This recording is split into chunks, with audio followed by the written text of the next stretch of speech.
Let's now go to Australia's biggest company, BHP, at $64 billion takeover for the mining giant Anglo American. But it seems BHP's chances of success have taken a blow after Anglo said it'll hive off its lithium and diamonds business and then pair itself back to iron ore, copper and fertilisers, plus some iron ore. That's almost identical to BHP's original proposal.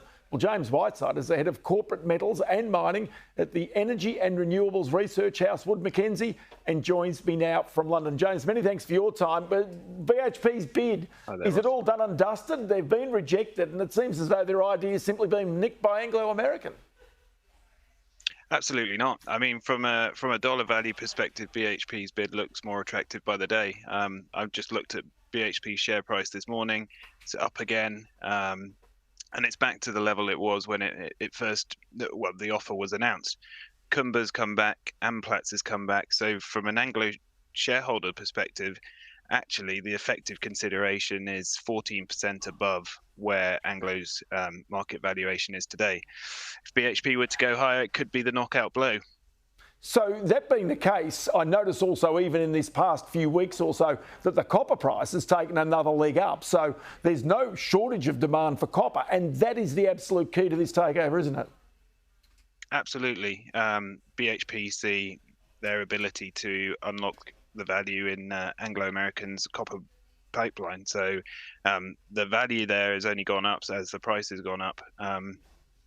So yeah, absolutely, you're right. Copper is key. So even in the past day or so, I do notice that the chief executive of BHP has been in Miami at a mining conference basically saying, well, listen, it doesn't matter what Anglo American says.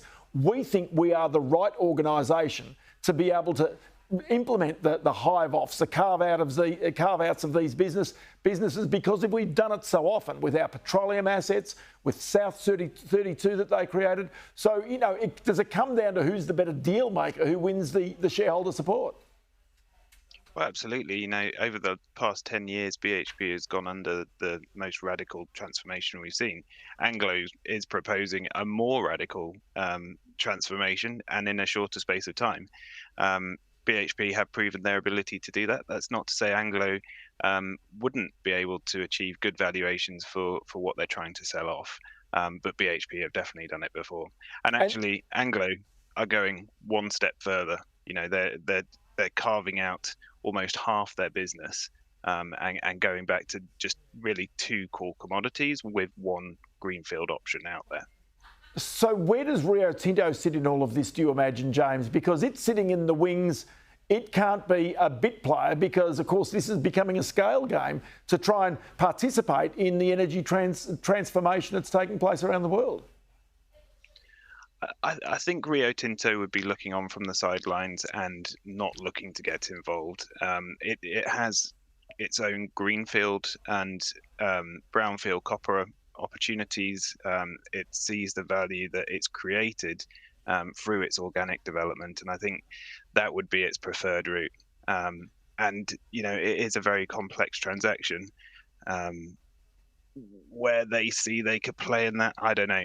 I think there's room for Glencore still to come in. There isn't rationale for them to show their hand right now. I think they're going to wait for it to play out.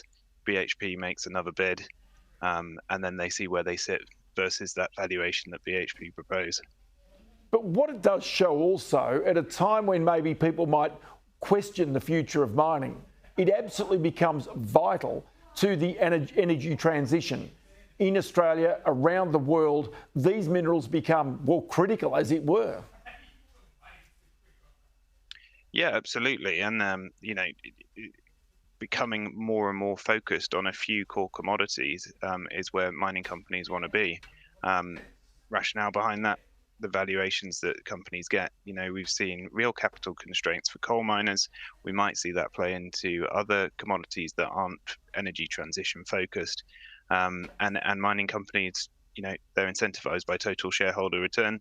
That's what will drive it, which commodities they're in and what growth they can drive in those. I'll tell you what, James White said, good to chat to you on the program today. Many thanks for your time. Good to speak to you too. Thanks very much.